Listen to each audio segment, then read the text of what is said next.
जुड़ चुके हैं दांडी एकेडमी में एक नए अपडेट के साथ, जिसमें हम बताने वाले हैं नीट के एग्ज़ाम के लिए क्या बैंड हो सकता है, उसके कुछ रूल्स हैं। तो आप उस चीज़ को देखिए। यहाँ पर देखिए फर्स्ट में आप देख सकते हो कि जो नीट है ना, नीट में कौन कौन ऐसे किस राउंड में आप क्या हो सकते हो, बैंड हो सकते हो, इस चीज़ का आप ध्यान रखिएगा। जैसे ये एक एमसीसी है ना, एमसीसी एक संस्था है जो क्या कराती है, नीट एग्जाम की क्या कराती है, स्टेट लेवल और ऑल इंडिया लेवल में काउंसलिंग कराती है।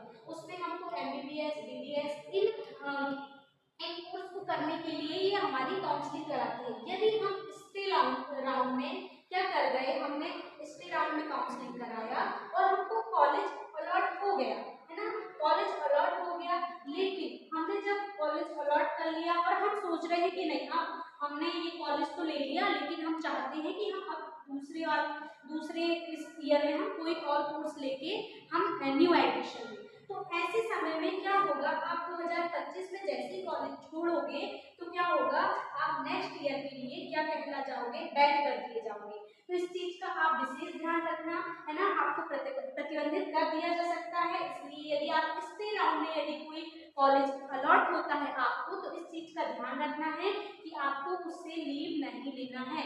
यदि आप ऐसा करते हो तो क्या हो सकता है, आपको नेक्स्ट ईयर में क्या कर सकते हैं, बैन कर सकते हैं। ये चीज आप ध्यान रखना। इसके साथ हम देखते हैं आगे आगे क्या दिया हुआ है।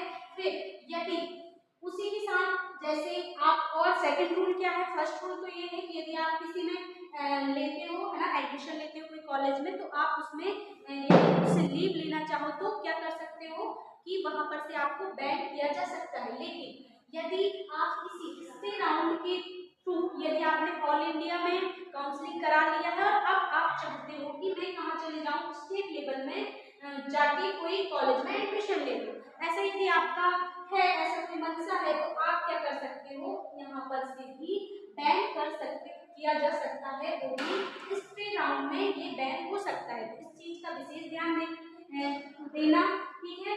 फिर हम देखते हैं थर्ड, यदि आप इसके अलावा यदि आप आयुष के थ्रू स्टे राउंड में एमबीबीएस या बीडीएस में क्या कर सकते हो, एडमिशन लेते हो, कोई कॉलेज आपको अलॉट हो गया है, तो आप इसमें क्या बैन नहीं होंगे यदि आप आयुष में जा रहे हो तो, ठीक है। ये सारी चीजें आप विशेष ध्यान देना, ठीक है। इसी के साथ ये बैन से रिलेटेड जो नियम है, इस चीज का आप ध्यान रखिएगा। जय हिंद, थैंक यू।